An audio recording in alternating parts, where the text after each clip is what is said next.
shiko, ka dy lloj artistësh për mendimin tim. Dhe jo, nuk është fenomen vetëm shqiptar, është fenomen edhe ndërkombëtar. Ka artistë që duan artin, atë që bëjnë, që e duan vërtet dhe e bëjnë për pasion, ka dhe artistë që duan veten e tyre në art. Pra, po them një lloj narcisizmi.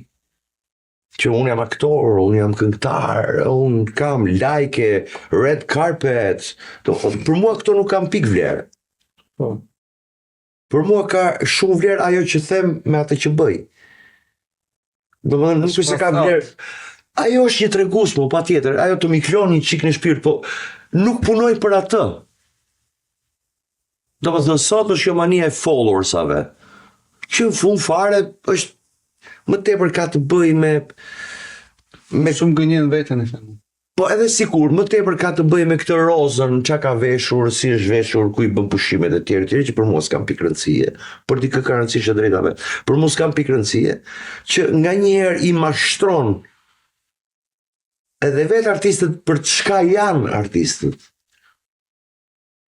Që do me thënë, më tepër merren me shitjen e asaj që duhet të jenë, duke i kthyer vetet e tyre në manikina, vitrinash, se sa të jetojnë jetën e tyre vërtet. Kur ishte betejë për teatrin, më thoshte një djalosh i ri, domthon seanca gjëra që nganjëherë të bëjnë të reflektosh dhe të shikosh thellë brenda teje, që thoshte artisti nuk i ka hije të merret me art.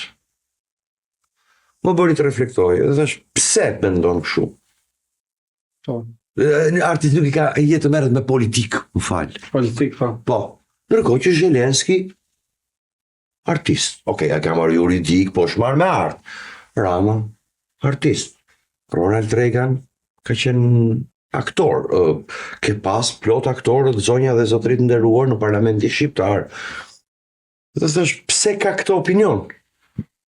Sepse çfarë ndodh, është pikërisht kjo dëshira për të shitur gjithçka, që e kthen me të drejtë qytetarin thjesht thotë, ky s'duhet, ky duhet të jetë kukullat e vitrina. Ky nuk ka të drejtë të luftoj për diçka. Ky duhet të jetë aty, shiko sa bukur i bëj pushimet unë, shiko ku jam unë, shiko çapo ha unë, shiko çapo vesh unë. Ndërkohë që jo, në radhë parë duhet të jesh njeri që të jesh artist. Nëse nuk arrin të jesh njeri, je fake artist e parë. E dyta, është gjithë kjo mani që sidomos artistët që prej natyre janë pak narciz. E kthejnë veten, ka filluar të ketë për një pjesë, jo të gjithë, po për një pjesë konsiderueshme është çdo gjë pranga më moderne sot e artistit, po jo vetëm e artistëve, ose personazheve të quajtur publik, se VIP nuk i quaj dot. Është pranga më moderne është ti i suksesshëm. Do të thonë shet një realitet që ti nuk e ke, vetëm sepse duhet të jetë i suksesshëm, dhe kjo kthehet në prang psikike. Dhe ti nuk jeton më një realitet tëndin. Ti jeton çfarë do mendoj ai tjetri. Dhe këtë moment ti ke humbur kontaktin me realitetin dhe ti ke humbur veten. Ti ke humbur atë moment reflektimi kur ndalon një moment me atë kafen e mëngjesit, ti futesh brenda teje dhe dialogon me veten. Dhe fillon zbulon cili jeti në të vërtetë. Çfarë do bësh, ku do shkosh? Çdo gjë dukje. Dhe prandaj ideali me të drejtë thoshte, s'ka artisti duhet merret me politikë. Ndërkohë që të marrorit me politikë është drejtë njerëzore kujtdo. Është drejtë kushtetuese, ligjore, thirrje e brendshme prej Zotit.